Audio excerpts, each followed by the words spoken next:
It was 10 o'clock. The street was dark, its gaudy lights dimmed. Along the silent street one figure moved. A man shabby in a raincoat, pulled tight about his tall, spare body, white hair hidden under a battered hat, walked slowly, head bent against the wind. Occasionally he stumbled, catching himself awkwardly. Phil Craleigh was drunk, and he had come back to Bloody 10th. Craleigh had been a vital part of the old street. It had witnessed his destruction. It had echoed details of his victories on those rare occasions when his once lightning-keen mind was whipped from its sodden lethargy to old life and vitality.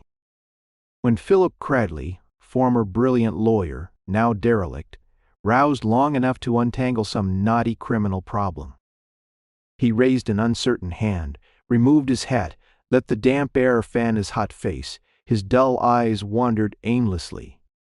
He leaned against a sagging door. "Want something?" he said to the emptiness about him. "Came here for something." He replaced his hat carefully, wiped his twitching lips. Then he remembered.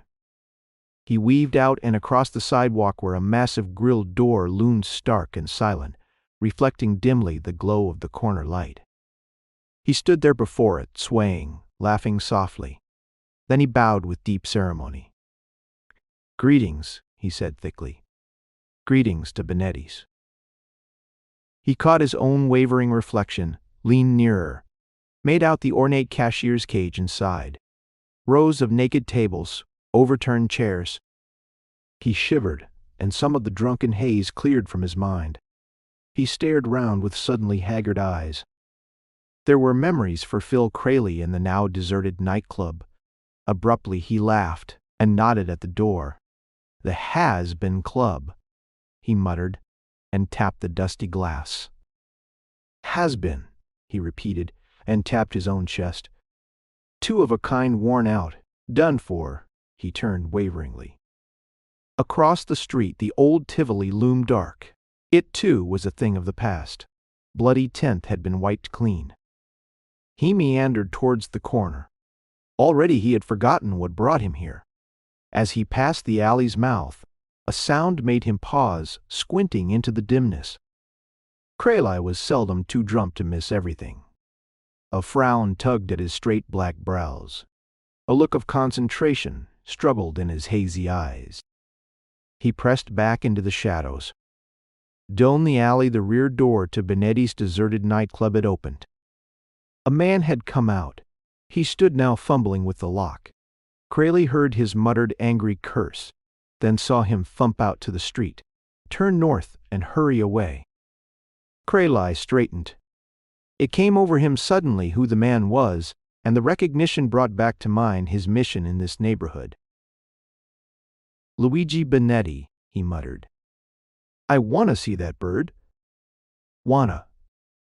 See him bad. Owe him money. Wanna pay." He started, after the former nightclub proprietor, struggling to keep his wavering steps steady, concentrating on overtaking him.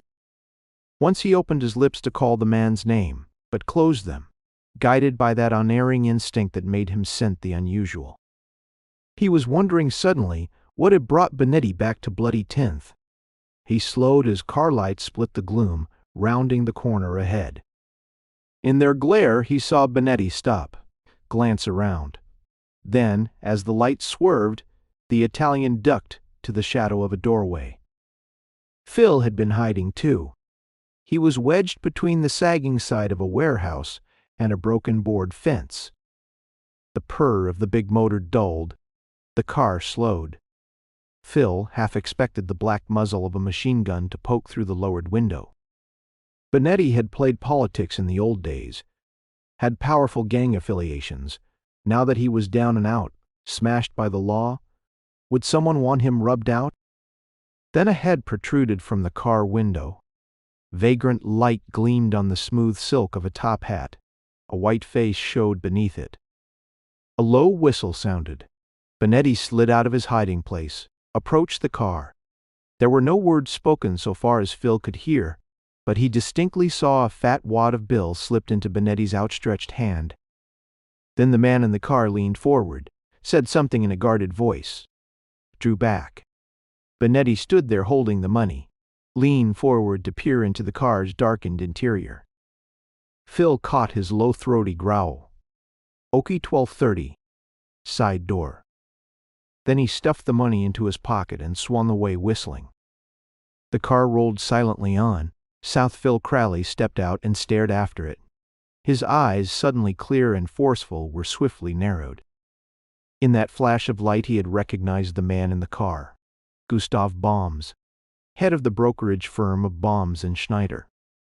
Powerful, wealthy, respected, he rubbed his chin reflectively. Why was he handing money to Luigi Benetti at the edge of Old Bloody 10th? And what was to happen at a certain side door at 12:30? His own mission with the Italian was swept from his mind. Ahead, Benetti was walking swiftly without a backward glance. Phil quickened his steps, keeping him in sight.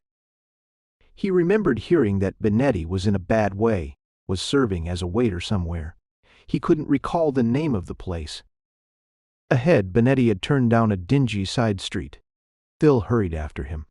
The Italian was running up a narrow flight of stairs that angled along the side of a darkened, ramshackle building. Phil paused, undecided. A moment later, a square of yellow light appeared. Benetti's short, squat figure crossed it. The light went out. Phil waited, held by a lure that was hard to explain. Obviously, Benetti lived here.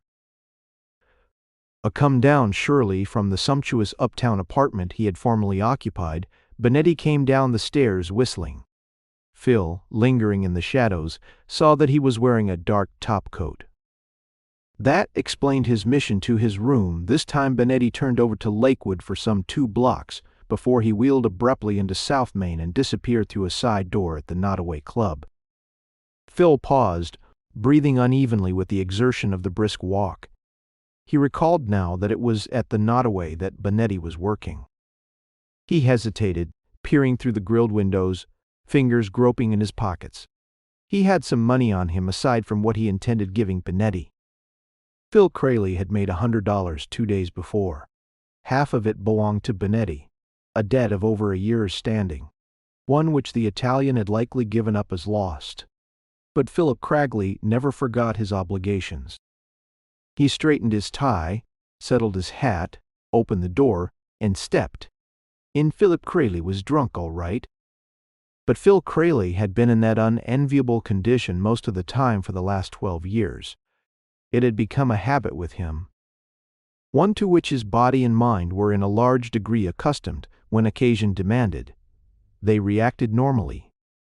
So that when he opened the door to the Nottoway Club, passed his shabby coat and hat to the check girl, and disregarding the stare of a hard-faced head waiter, strolled over to the cigar stand, selected a smoke while he quietly studied the place.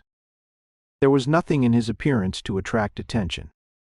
Those who noticed him at all saw only a tall, thin man with slightly stooped shoulders, a rearing, vital shock of nearly white hair, deep-set eyes, and a wide, firm-lipped mouth. Phil accepted his cigar, collected his change, and slowly passed across the room to a table in a far corner. His few moments of observation had shown him Luigi Benetti, attired in conventional waiter's black, attending the tables on this side. Phil sat down, lighted his cigar, and waited. Luigi was taking orders from a couple at the table ahead. The Italian was a good waiter, alert, perceptive, courteous. Phil smiled grimly. Benetti had gotten his start in life this way. He would likely finish off at the same game. Benetti hurried back towards the kitchens, returned almost instantly, wiped the polished table with a professional flourish, and set a tall glass of tinkling water before Phil. "Yes, sir," he clipped and spread out the menu. Phil grinned. "Hello, Luigi," he said. Benetti started frowning. His professional mask slipped. He bent down, peering curiously. "Oh, hello, Phil," he answered slowly. "I didn't know you in this dark corner. What's on your mind?" "This," Phil replied, and slipped 3 folded bills into his hand. "I owe it to you." Luigi fingered the bills lovingly.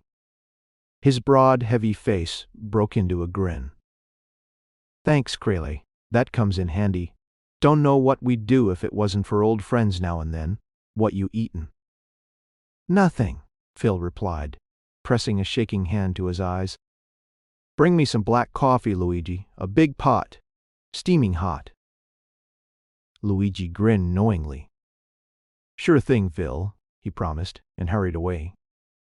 Luigi was used to Craleig's periodic fits of inebriation. He had witnessed them for more years than he cared to remember. Back in the days when Craleigh was a big-timer with a reputation, when he used to come to that upstairs room over Benetti's place on 10th and remain for days gambling and drinking. Phil had been a colorful figure then, rich, famous, popular. The Italian returned, set the silver pot before Phil, poured black liquid into a thin yellow cup. How about a thimbleful in that, Phil? He asked. Phil shook his head.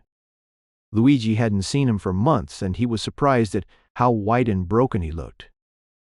No thanks, Luigi, Craleigh said. I'm not drinking anymore, just now. He glanced up under straight black brows. Okay, Luigi agreed affably. Stick around. Good show here after a while.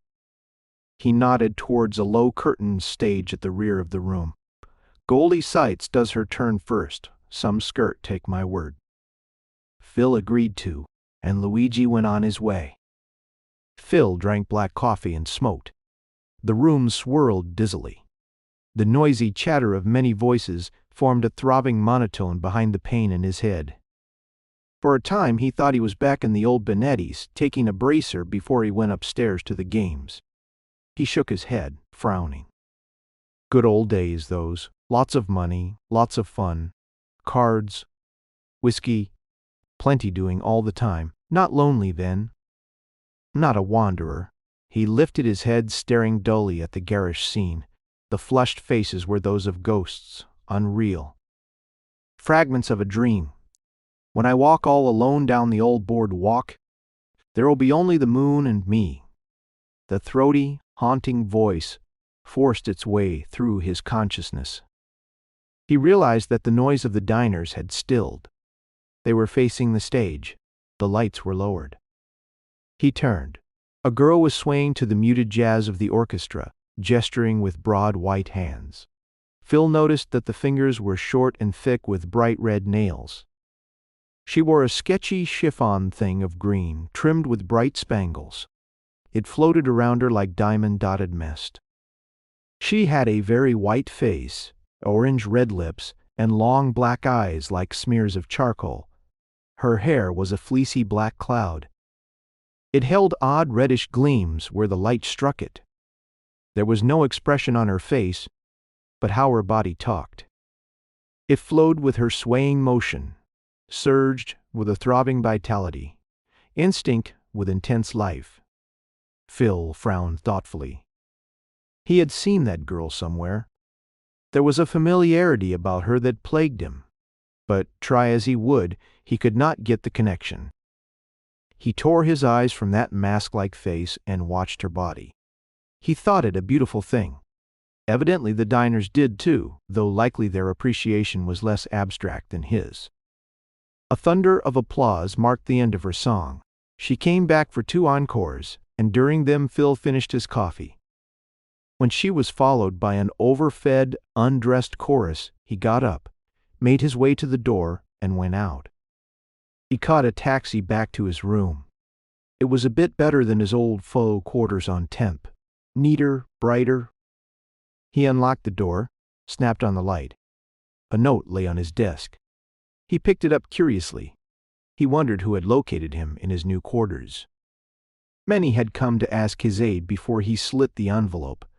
Read, "Dear Phil, please come to see me. I am worried sick. You must help me.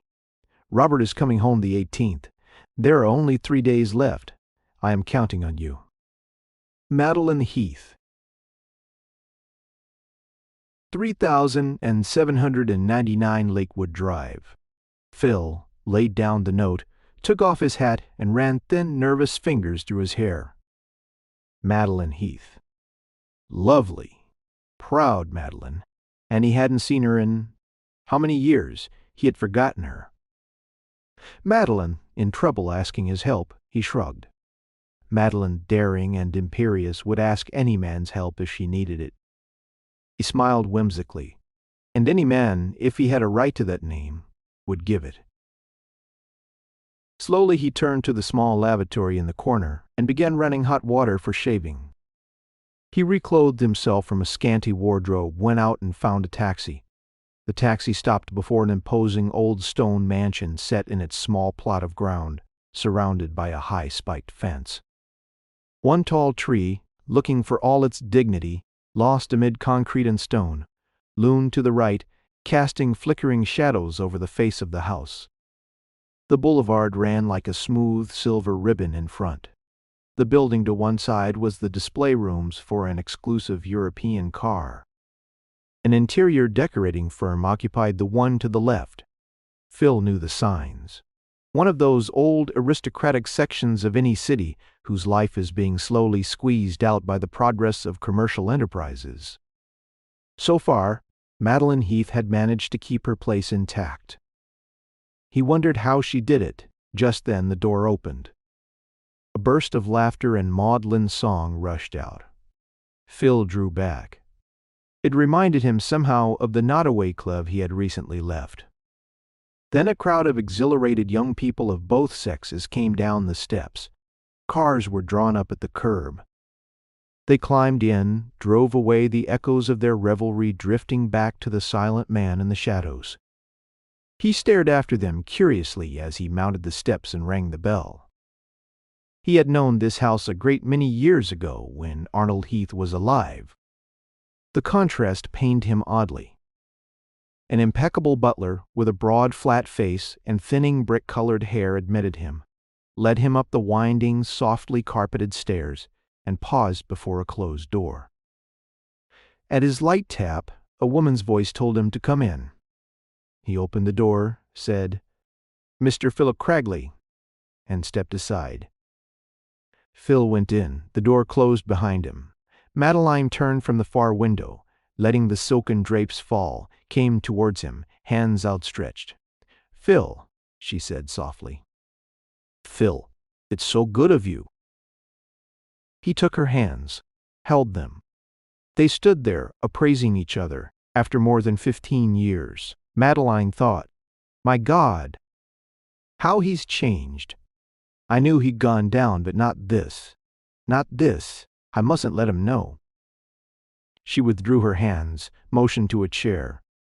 "Sit down, Phil. I am so glad to see you. You must have thought me nervy, leaving that note." Phil accepted the chair, smiled slowly. "I was only too happy to come, Madeline," he told her. And to himself he said, "Poor girl. What has happened? She shouldn't look like this. She's burned to a husk. I'm not seeing things straight, but I mustn't let on." Madeline dropped to a shallow divan, lighted a cigarette from the match Phil held, rested one bare white arm along the back. Smoke curled blazily through her cleverly made-up lips. A string of real pearls hung nearly to her knees. One magnificent stone glowed on her left hand. Her smooth black hair was drawn severely back from her thin, tired face, coiling in a dusky knot at the nape of her neck. She closed her eyes suddenly. Her head fell back to the silver upholstery of the divan. The cigarette slipped to the polished floor. Tears pressed under her heavy lashes, rolled down her cheeks, leaving shining streaks in the creamy powder. Phil picked up the cigarette, crushed it out. He said softly, "You'd better tell me, Madeline. We still have 3 days." She straightened, dabbing at her eyes, groping for a fresh smoke. "All right," she agreed tonelessly. "I've run a gambling joint here for the last 7 years." After she said that, she seemed calmer, regarding him defensively through narrowed lids, daring him to put into words what he thought. She cried with such suffering in her voice that involuntarily he looked away. "Don't condemn me. There isn't anything you can say that I don't know. There isn't any excuse.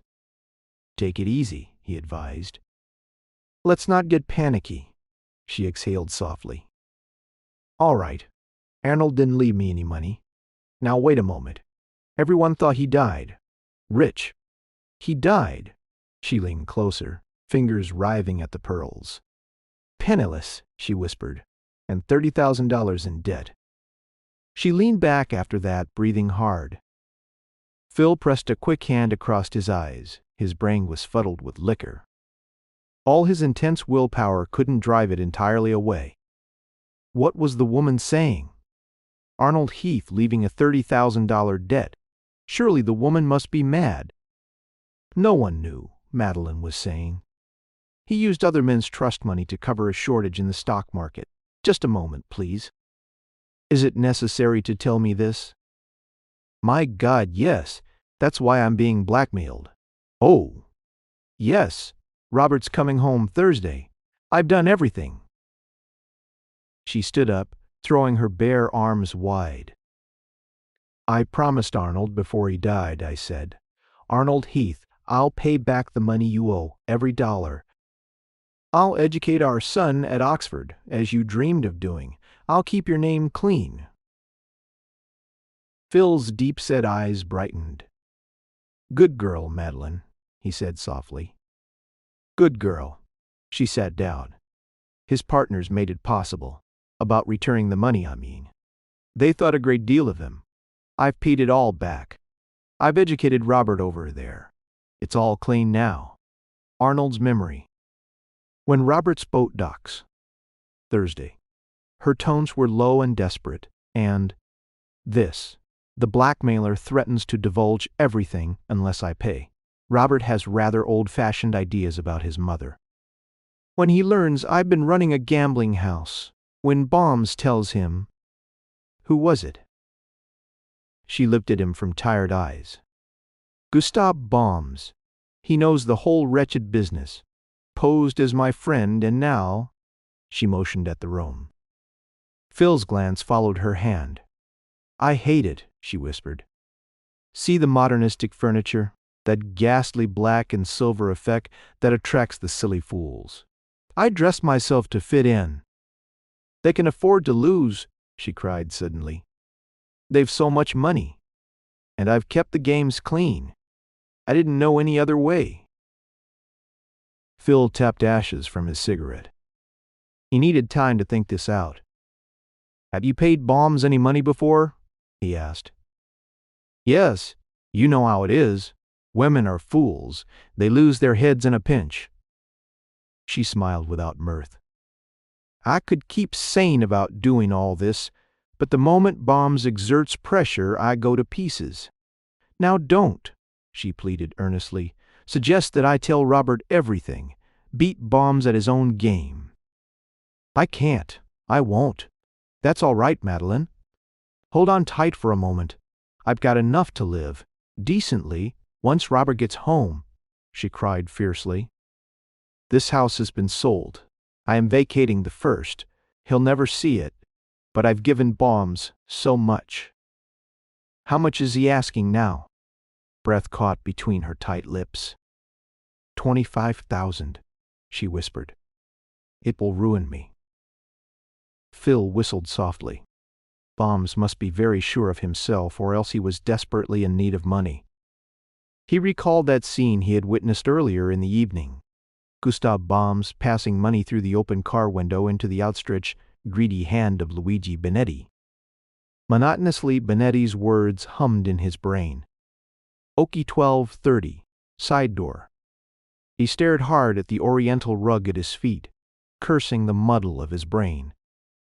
He wanted to help Madeline. Arnold Heath had been an old schoolmate of his. Yes, he wanted to help Madeline, but most of all he wanted to smash blackmail.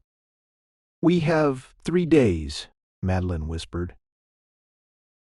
Her head lifted. Her gray eyes were steely cold in her white face. There is one way out, she said slowly, and her glance jerked to a closed drawer in a small desk. Phil frowned, troubled eyes on her face.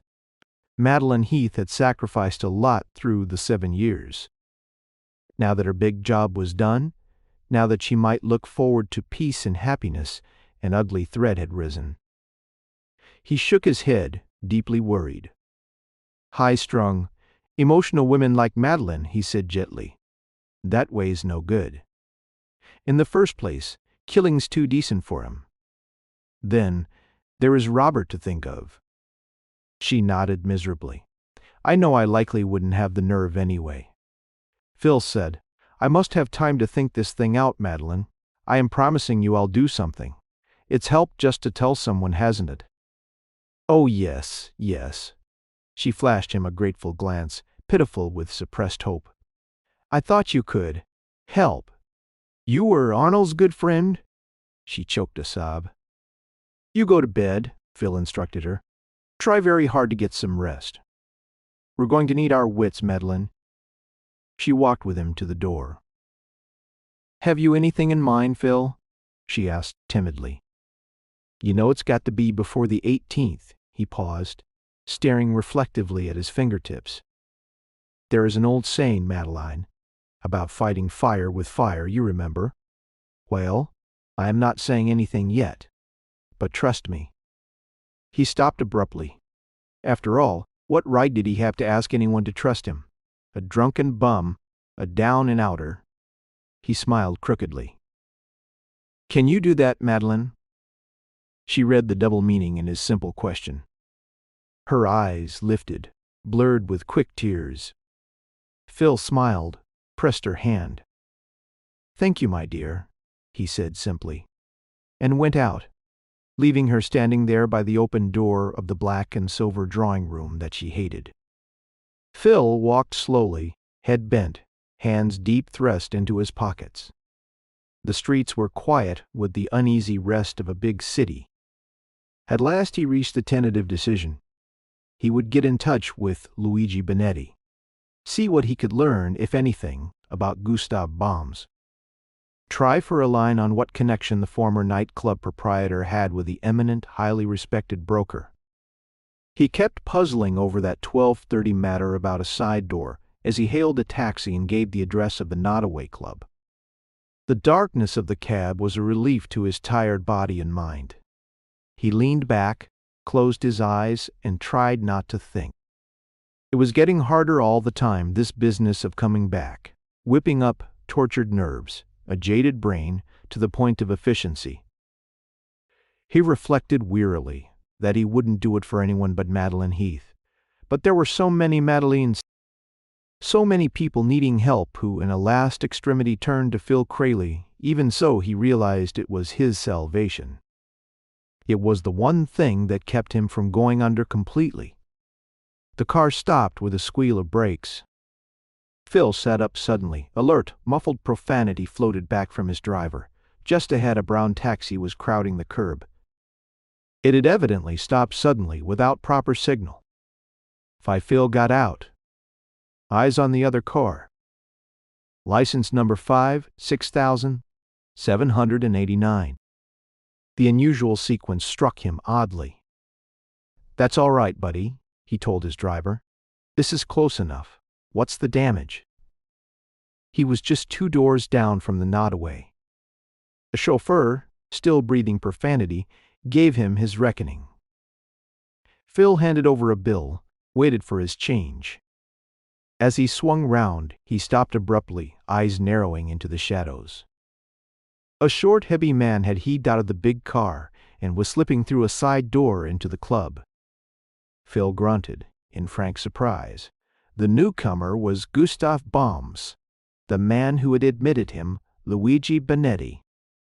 The big clock atop the Worth By building chimed the half hour. Phil's eyes jerked up. 12:30. A side door. Phil strolled slowly to the club entrance. The Nodaway was running wide open, tables crowded, air heavy with smoke, odor of food, thick scent of flowers. There was no chance of getting one of Luigi Benetti's tables. Phil was forced to accept a place in a crowded corner, almost under the stage. He would have to wait his chance for a word with the Italian. He ordered sparingly and leaned back. The plump, scantily attired chorus trooped on stage for their turn.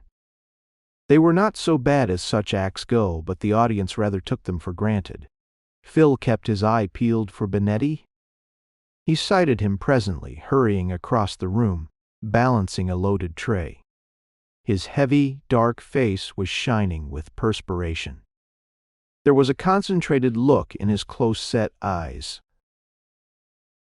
The chorus trooped off. The curtain slithered down, lifted again. Goldie Seitz floated across the stage. The audience liked Goldie. Phil, from his vantage point almost at her feet, studied her curiously. She danced splendidly, there was no question about that. He wondered idly if her face ever expressed anything. Joy, hatred, fear, raged, as she took her final bow on her turn. A thin-faced, red-haired youth, in club uniform, darted between the tables and thrust a gorgeous cluster of roses across the footlights. The crowd clapped. Goldie accepted them, swung them carelessly in the crook of her arm, bowing almost to the floor, kissing the tips of her short, blunt fingers as she floated from sight. A white card fluttered from the bouquet, plopped to Phil's table. He picked it up, half rose to hand it to her. She was gone. Feeling suddenly conspicuous, he sat down, the card between his fingers. Involuntarily he read the scrawled message, written in a broad masculine hand. "Room 7 after your turn, Gussie." He turned it over, his lips compressed. It bore the engraved inscription, "Gustav L. Bombs, Parkview Drive, The Heights." Phil palmed the card swiftly. His mind was busy with a number of things: money that Baums paid to Luigi Benetti in odd places, Gustav Baums slipping into the side door of the Nottoway, Gustav sending expensive roses to Goldie Seitz with a scrawled line on the back of his card. He scratched his chin thoughtfully. "Room 7 after your turn." That was his chance made to order to get something on Baums. He glanced at the stage. A black-faced comedian was beginning his patter. The diners had centered their attention on food and pocket flasks. He got up, strolled up to the desk, leaned across and suggested to the blonde cashier that he'd like to rent an upstairs room for an important conference. It was an expensive way, but the only one he could devise, a legitimate reason for his presence on that floor, a place to return to for repeated reconnaissance, if the first failed him. 5 minutes later, Philip Craleigh, with $25 of the original $50 in his pocket, sat in single grandeur in a garishly appointed room and glanced ruefully around him. After all, was it worth it? Well, time would tell about that. He stood up, rumpling his hair, disarranging his tie, rolling up his coat collar. Then he opened the door and saluted into the corridor. It wasn't hard for Phil Craleigh to act drunk. His head still felt heavy. There were dark circles under his eyes. His tired body adapted itself to a stagger very easily. But his hard, intense glance, sweeping the length of the long, shadowy corridor, missed little. A light above that third transom murmur of voices. He crept against the wall, brushed tangled hair from his eyes, went on. Number 12. He wasn't interested. The hall ran in a long, narrow line through the building. A cross corridor bisected it halfway down. Phil ducked into it as a ripple of noisy conversation reached him from the front stairs. A crowd of roughhousing college lads came up. It seemed, from their sketchy conversation, they were to have a late supper in number 29. Phil waited till the door had closed after them and started on again. He wanted 7, room 7. He stopped suddenly. Somewhere in the semi-darkness, back of him, sounded a muttered curse. A man was coming up a narrow flight of stairs at the rear run. The clatter of dishes and chatter he judged they led up from the kitchens. He flattened into a half-open door of a linen closet, watching. The man's head was lowered. He moved cautiously, almost furtively, frequently glancing over his shoulder. He carried a small wrapped parcel in his hand. It was Luigi Benetti. Phil stole noiselessly after him as Benetti turned to the right down the short hall. At the end was a steep, narrow flight of stairs. Benetti climbed them carefully, still with that air of secrecy about him. At the top he paused, unlocked a door, and slipped through. A breath of cold night air drifted into the hall. Phil glimpsed a flash of star-flecked sky. Benetti had gone to the roof. Phil took the stairs 3 at a time. The door gave under his cautious pressure. He peered through. Benetti was not in sight. There had been a roof garden at the Nottoway during the summer. The season was getting a bit late for it, however, and the tables were stacked, lounging chairs and divans swathed in white wrappings preparatory to storing. The place had a desolate, dreary look under the cold white light of the stars, with autumn wind whistling across its emptiness. Then Phil saw Benetti as he straightened from behind a pile of furniture. He was unwrapping a bulky object that loomed whitely beside a skylight. There was the furtive gleam of bright metal. Benetti uncoiled a length of something that looked like thin rope. Staring closer, Phil made it as a heavy electric cord. The Italian cursed softly at its tangling. Then he padded a few feet to the right, bent down and inserted the prongs of the attachment into a socket. Probably there for cleaning purposes, pested and puzzled. Phil inched through the door and squatted behind a heaping stack of chairs, watching curiously. With eyes grown accustomed to the darkness, he saw that Benetti stood beside a large cabinet. There was the low hum of an electric motor. Then Benetti stooped and very carefully lifted a section of the skylight a scant inch. He grunted over a glittering metal tube, which he thrust gently against the edge of the opening. Silence for a moment. Then to Phil's straining ears came the tinkle of glasses, sound of low laughter, a man's deep voice, the words indistinguishable at first, then a girl's, faintly but distinctly. "Now, Gussie, that's no way to treat your baby." Phil tensed. Benetti was crouched beside the attachment, looking like a black vulture, eyes glued to the interior of the room below. Some idea of this badger game was getting through to Phil. He strained round his barricade as far as he dared, eyes watchful. Then a man said, "Oh, forget it, Goldie." "My wife won't bother. She don't know," the girl laughed. The tiny electric motor hummed on like a busy demon. Unnoticed on the roof, its mechanism was definitely recording word for word that conversation in the room below. Phil's mind whirred with conjectures. Actually, he was catching but fragments of the talk, busy figuring out what all this was going to mean. Suddenly Benetti leaped up. In the faint reflected glow from below, his face shone white and startled. He jerked up the receiving tube, let the skylight drop with an audible clang, grabbed the flat round disc from the cabinet, and without bothering to recover the machine, raced for the stair door and disappeared. Phil was at the skylight before the echo of that closing door had died. He dropped down, pressing his face to the glass. It was clouded. He could not see, but he could hear. A woman screamed. A man said something in a thick, angry voice. Phil was trying frantically to find the catch. There was the sound of a chair overturned. The woman screamed again, shriller this time. Phil jerked the lever. Slowly the glass lifted. At first there was nothing but the crumpled white of a table cover, an overturned glass from which liquor was slowly draining to the floor. Then the cloth started crawling, as if possessed with individual life. It slipped over the edge, dragging the glass with it.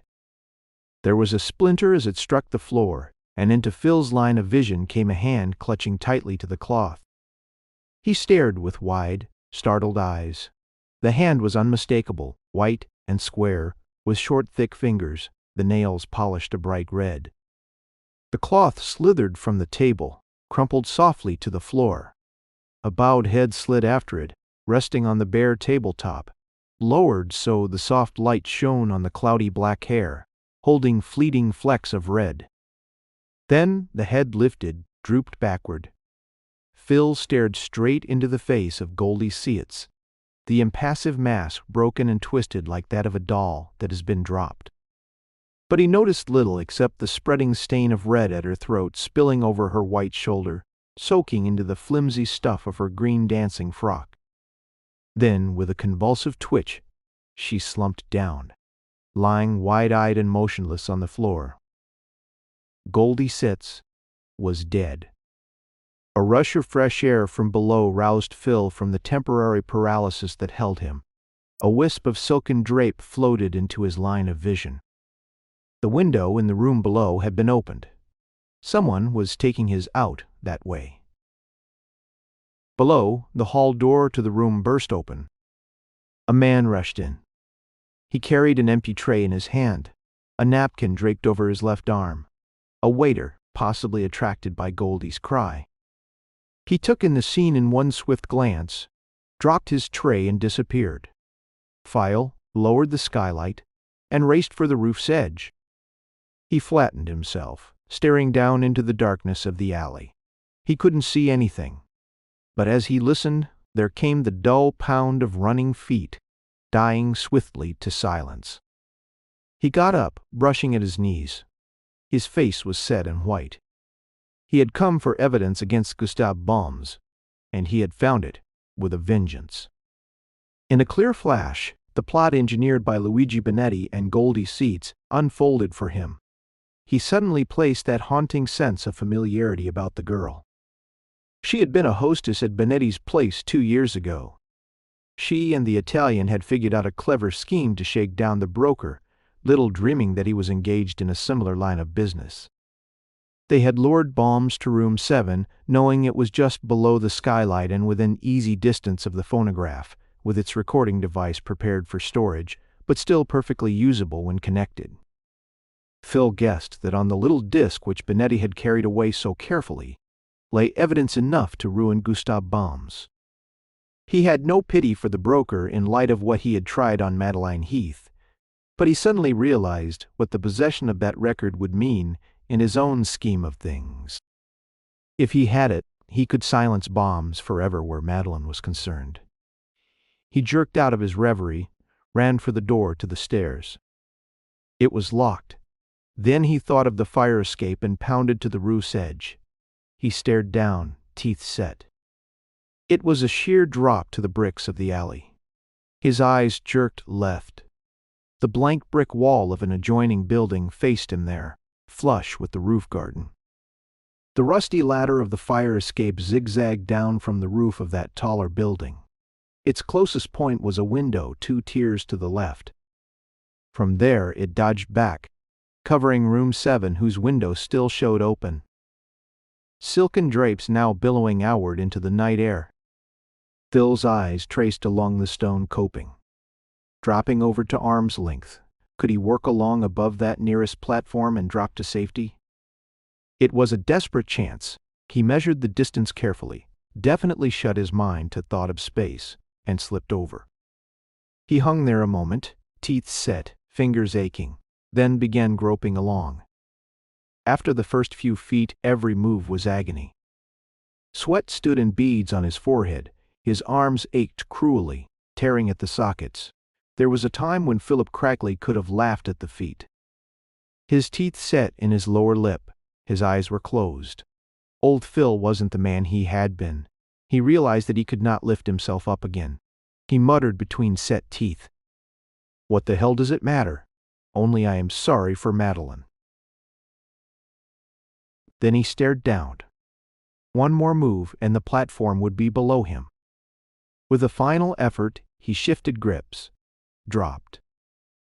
For a full minute he crouched there, eyes closed, breathing heavily. Trembling and weak, he started down the ladder. He moved carefully as he approached the window of number 7. Cautiously he looked inside, saw a slim golden slipper protruding from behind the table, and went on. As he dropped to the ground, he heard sudden loud voices in the room above him, and a uniformed head appeared at the open window. "He went this way, Sarg," a voice called. Phil, still white and shaken, ducked hurriedly down the alley. He had too much work to do to risk police intervention just now. He realized as he reached the street that he cut a queer figure, hatless and coatless in the chill night air. Several passers-by glanced at him curiously, but his mind was intent on getting in touch with Luigi Benetti. He remembered now that the man had worn his street clothes on his trip to the roof. That argued he was off duty. Phil decided to take a taxi to the Italian's rooms. If the man wasn't already there, it was a good gamble he soon would be. Phil figured. The police would check upon all club employees, and he had to reach Benetti first. He got out at the corner, paid his fare, and waited until the cab had rolled away. The outside stair, which Benetti had climbed several hours earlier, led to a short, ill-lighted hall. Phil, recalling the lighted window and Benetti's heavy body through the glass, paused before the first door on his left. The transom was dark. Benetti might have been caught in the police net before he could get away from the club, or he might. Behind the door, a dull groan sounded. Phil stiffened, bent lower. It was repeated, accompanied this time by a shuffling movement. Then distinctly, as he pressed his ear to the thin panel, he heard stertorous breathing, the cautious pad of feet approaching. He threw open the door. The room was dark, but faint light from the hall shone in. He saw the dark blur of a man's figure, face down on the floor. He leaped in. Something stirred behind him. He twisted round, was met by a heavy blow on the head. A big, thick body lurched against him. He got a confused impression of a white face, the odor of cigar smoke and woolen clothing. He caught at a thick arm, hanging on desperately. The man twisted round. His labored breathing was a loud, unpleasant sound. Then a hard fist caught Phil on the chin. He staggered, stumbled to his knees, passed out. He wasn't out long. The chiming of a deep-toned bell somewhere struck through his slowly returning consciousness. He sat up groaning. He felt very tired and sick. Phil heaved, got to his feet, scratched a match, and found the light switch. Slowly he surveyed the room. Benetti was dead. Stabbed. He still wore his topcoat. His hat was crumpled on his head. Someone had waited for his coming. Followed him here more likely. Someone to whom Benetti's silence was worth murder. And then along had come a man to take the rap. No wonder the murderer had left him alive. Phil roused himself. He had to get out before the cops came, and they would come promptly. The real murderer would see to that. But before he went, he had to get the thing he had come for. The phonograph disc. Well, he stood motionless there. His eyes had been busy.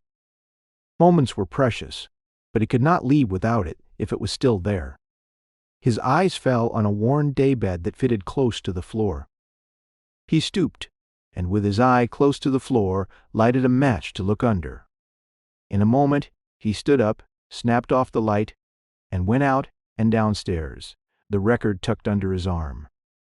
Craleigh, looking rather white and tired but tense with a queer vitality, stooped over a small, cheap phonograph on the table near a window. Replacing on the disc was a black wax record. Fafile was eager for the test. He expected to give a demonstration before long. He had already issued his invitations. 2, 1 to the law. He settled the record more firmly into place, was about to touch the lever, when there came a sharp tap at the door. Phil turned from the machine and opened the door. A man came in. He was young and good-looking. He had large, well-spaced gray eyes and a lean, forceful face. His lips were firm and rather thin. He surveyed Phil coolly, closed the door, leaned against it. "Craleigh?" he asked. "Yes." Phil was puzzled, but did not allow his visitor to guess it. He stood easily by the phonograph, tapping out a cigarette. A growing sense of danger tightened his lips. The young man stepped to the table, tossed a card down. "Guy Inman," he said crisply. "Detective, Headquarters." Phil exhaled slowly. The shadow of a smile grew in the depths of his steady eyes. "Oh," he said softly, and came forward, extending a long, fine hand. "Glad to meet you, Mr. Inman. Won't you sit down?" Guy Inman hesitated the barest fraction of a moment before he accepted that outstretched hand. He was new to plain clothes, was young Inman, alert and capable. He was untroubled by any cloying sentimentality. When he saw his duty, he did it. Some of the old heads had tried to fill him full of a lot of stuff about this bird. Craleigh. Inman didn't go in for that kind of hooey playpen, and sensible was Inman. He grinned with his wide, thin mouth. It softened his face a bit, made him look younger. Quite young, Craleigh thought, watching him, and it made Craleigh feel suddenly very, very old. Inman, accepting a chair, said, "I want you to come along down to HQ with me, Craleigh. Got some questions to ask." Phil flicked ashes from his cigarette. "Be glad to, of course. Couldn't answer them here." "Yes, I don't mind starting here," Inman agreed. "You were at the Notaway Club last night." Phil's attention was concentrated on lighting a fresh smoke. The sudden frown that pulled his straight brows down apparently came from that. He replied, "Yes, I was there." Inman scowled. He felt the shade uncomfortable, and it irritated him. This bird, Craleigh, was damnably self-possessed, if anyone should ask. He didn't believe all the stories he'd heard about what a big-timer he used to be, of course. Craleigh had swung that Indleton case, and that had been famous on 2 continents. Inman had read about it with the reverence of a boy of 18 who hoped one day to be a detective. Somehow his neat line of attack worked out so carefully, seemed a bit inadequate before the quiet regard of Craleigh's deep-set, powerful eyes. He asked abruptly, "What time did you leave the Notaway?" "About 1:30, I'd say." Inman leaned forward. "Yes, about 1:30. Want me to tell you how you left?" "Not by the front door. The police were swarming in there. You left by the fire escape at the back." Phil removed the cigarette from between his lips. His brows were a level black line above his suddenly narrowed eyes. He returned Inman's hard stare. He said quietly, "You are quite right. I left by the fire escape." Breath hissed between Inman's lips. Phil was reminded of a fancy balloon that is punctured. All the time he was thinking, what in thunder is the youngster getting at? Why so mysterious? Old Dan Fillmore wouldn't come at things this way. "You left by the fire escape," Inman repeated, settling his tie, "and you gained the escape through the open window of room 7. "Oh," Phil said softly. "Oh?" For a moment he couldn't get himself straightened out mentally, couldn't adjust his thoughts. So this was what Inman was getting at. Inman suspected him, Craleigh, of the thing struck him as funny. He wanted to laugh, but something held him quiet. He spoke at last. "I think I begin to understand, Mr. Inman. You think I had something to do with the death of the dancing girl? That it—" Inman nodded almost eagerly. He was glad to get the point over at last. He straightened up and began briskly. "We know that Goldie Seats, this dancing girl, had a date with a man in number 7. She told a friend of hers, for one thing. Said he was a rich old daddy." Inman paused. Coloring Craleigh smiled crookedly. "You wouldn't call me rich, would you, Inman?" he inquired gently. "Maybe she thought you were," Inman countered. "Anyway, she met someone there. A man answering your description occupied a table close to the stage during Goldie's turn. She received a bunch of flowers. You made yourself rather conspicuous." Phil's fingers went to his vest pocket, touched a heavy white card. He smiled. "Go on," he said. "Well, several people noticed how you acted when she got the posies, trying to attract her attention. You left almost at once. That was Goldie's last appearance. You rented a room.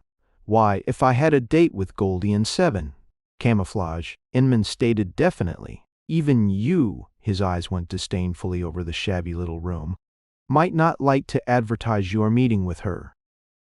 You were seen prowling through the halls in the neighborhood of 7 a little later.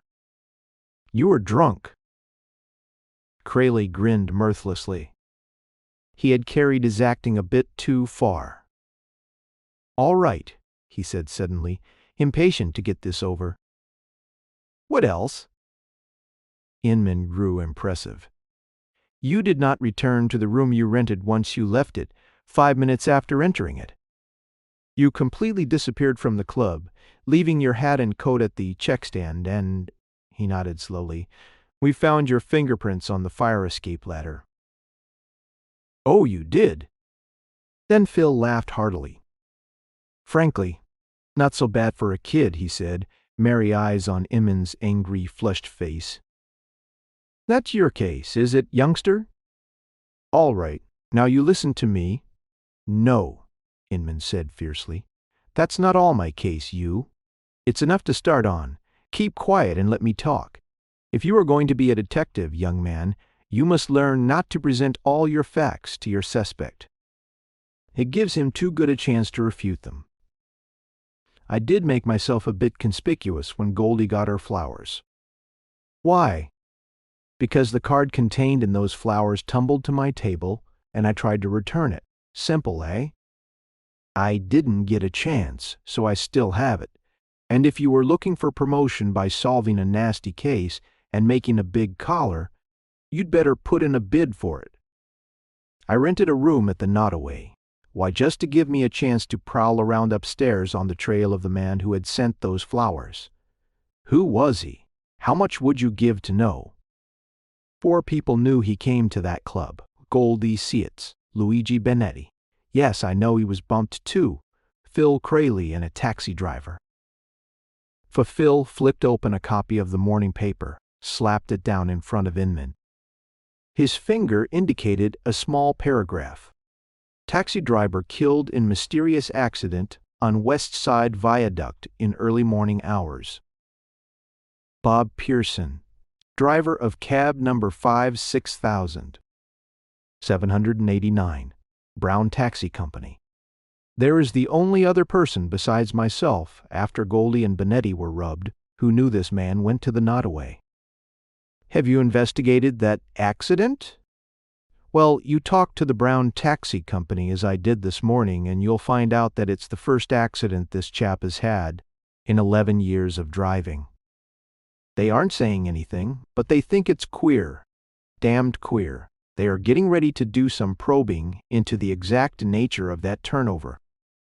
"You found my fingerprints on the metal of the fire escape? Not bad work. What'd you do?" "Come up here this morning while I was out to make comparisons." "All right. Hold on just a moment. Did you find my prints in room 7? Might just as well be honest with me." "Inman, you know damned well you didn't. You found a set of prints that are bothering you a lot because they don't match mine, and you can't locate them anyplace." "Of course you can't, because they belong to one of the best known and most highly respected citizens of this city, and he isn't mugged at Echuke, though he ought to be. I dare say I covered up corresponding prints on the fire escape." He laughed suddenly. "Oh, you did find some of those too. Bothered you quite a bit, didn't they?" He stopped, breathing unevenly. 2 spots of color burned in his thin cheeks. His eyes were hard and bright. Guy Inman stared at him fascinated. He was angry and puzzled. Egotism fought with a deepening trouble. Then he got hold of himself, set his lean jaw, and told himself he wouldn't let this bird Craleigh get his goat. A spellbinder Craleigh was always had been. Rapiduri round his long, flexible finger, personal magnetism.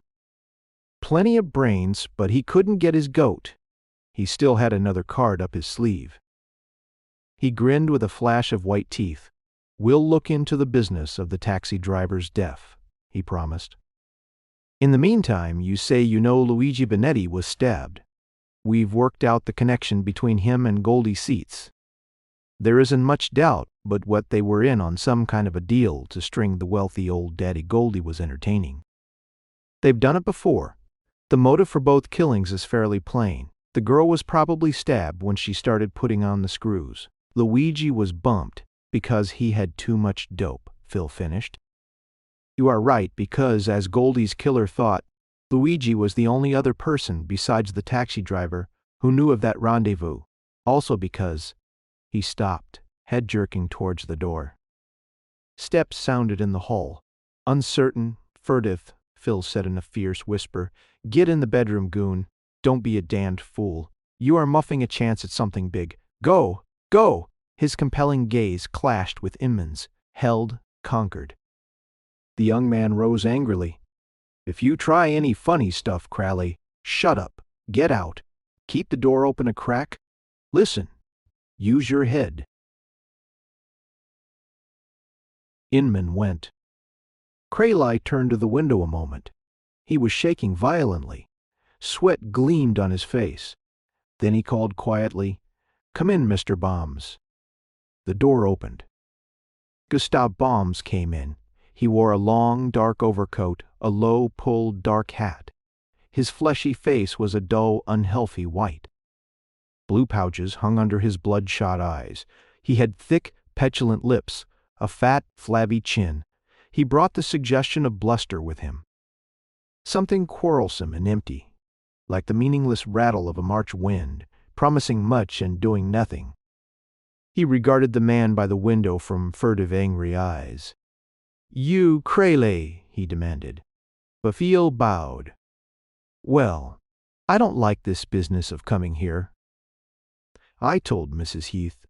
Phil lifted a hand delicately. "If you don't mind, we will refer to the lady in question as my client, since I am representing her in the matter of your attempted blackmail.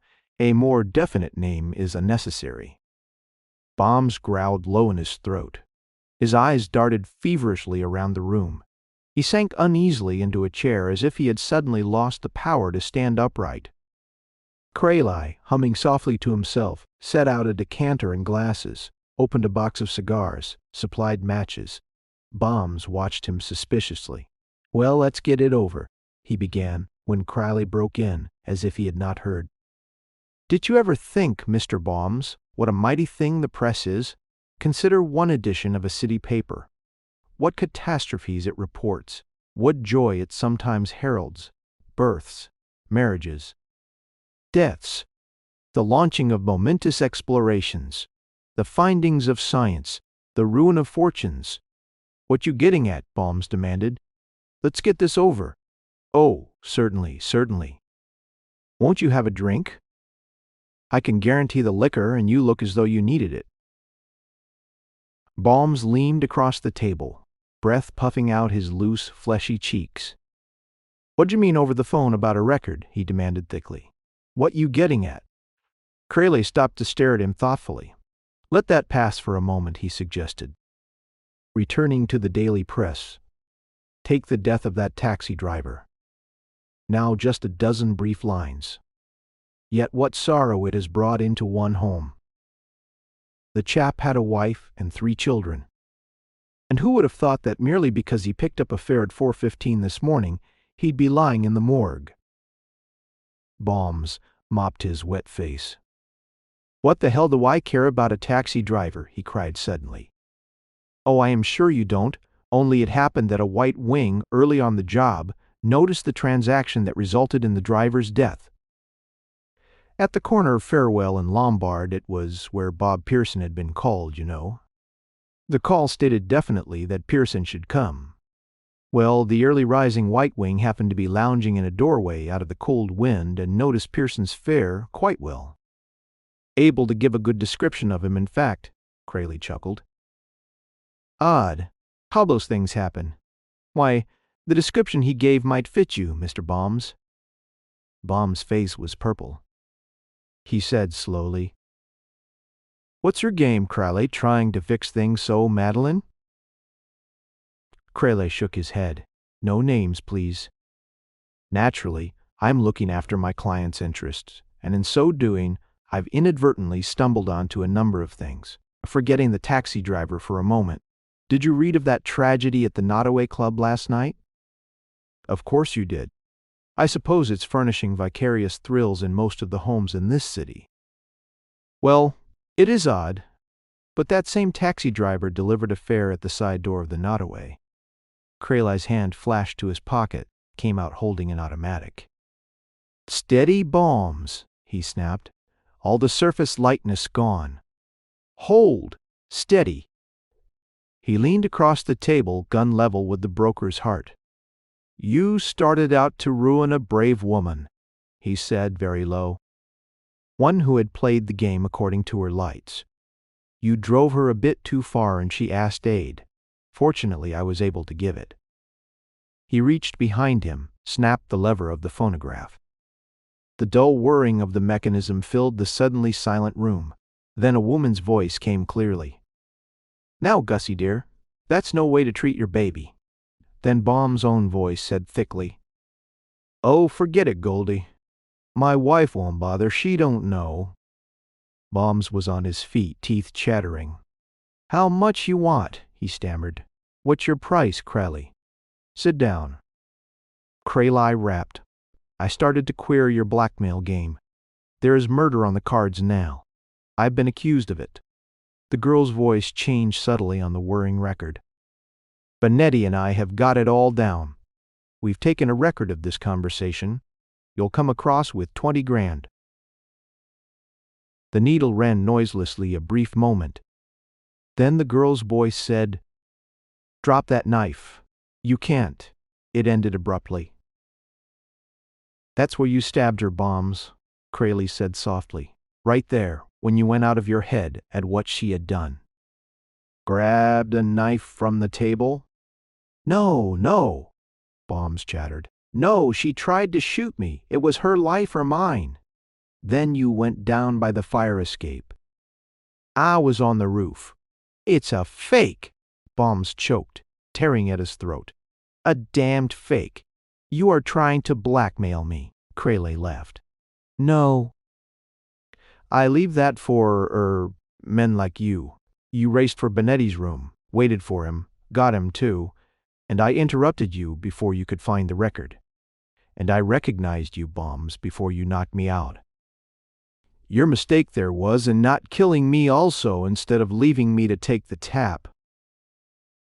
Bombs said thickly, "Let's see how you'll prove all this. Fingerprints." Bombs will go far. Fingerprints on the knife of which they had no record at headquarters, but which they can match when they have taken yours. "All right," said Bombs. "I'll admit it, if that's what you want. How much?"